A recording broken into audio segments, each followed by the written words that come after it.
नमस्कार, आपण पाहताय कोकण वार्ता न्यूज. कोकण वार्ता न्यूज मध्ये आपलं सर्वांचं स्वागत. पाहुयात बातमी सविस्तरपणे.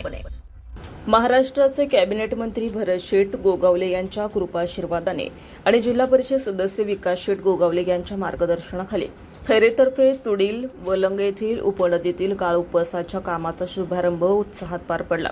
अनेक वर्षापासून ही उपनदी गाळाने भरून वाहत असल्याने पुराच्या पाण्याचा फटका बसून शेतकऱ्यांचं मोठ्या प्रमाणात नुकसान होत होतं. त्यामुळे ग्रामस्थांकडून गाळ उपसण्याची सातत्याने मागणी करण्यात येत होती. अखेर या मागणीला यश मिळालं असून गाळ उपसाच्या कामाला सुरुवात होत आहे. आजच्या भूमिपूजन समारंभासाठी मंत्री भरत शेठ गोगावले हे परदेश दौऱ्यावर असल्यामुळे उपस्थित राहू शकले नाहीत.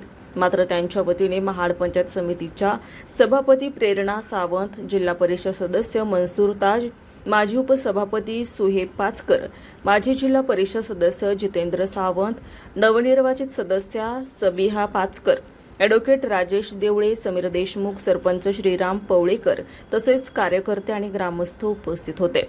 उद्यापासून प्रत्यक्ष गाळोपसाच्या कामाला सुरुवात होणार असून या कामामुळे भविष्यात पुराचा धोका कमी होऊन शेतकऱ्यांचे होणारे नुकसान टळणार आहे. विशेषतः 2021 मध्ये महापुरात महाड परिसर आणि या उपनदी भागात शेतीचं मोठं नुकसान झालं होतं. त्या पार्श्वभूमीवर हे काम अत्यंत महत्त्वाचं मानलं जात आहे. माननीय मंत्री भरत शेठ गोगावले यांनी हा प्रश्न मार्गी लावल्याबद्दल ग्रामस्थ आणि कार्यकर्त्यांच्या वतीने मंत्री भरत शेठ गोगावले आणि विकास शेठ गोगावले यांचा आभार मानण्यात आलाय. सध्या पावसाळ्याची सुरुवात जरी होत असली तरी येत्या महिनाभरामध्ये गाळोपसाचं काम पूर्ण करण्याची मागणीही यावेळी करण्यात आली. या कार्यक्रमाला कार्यकर्ते, ग्रामस्थ मोठ्या संख्येने उपस्थित होते. ब्युरो रिपोर्ट, कोकण वार्ता न्यूज, रायगड. ताज्या बातम्या आणि नवनवीन घडामोडी पाहण्यासाठी आजच आमच्या कोकण वार्ता न्यूज चॅनलला लाईक करा, सबस्क्राईब करा आणि बेल आयकॉन प्रेस करा आणि पाहत रहा कोकण वार्ता न्यूज.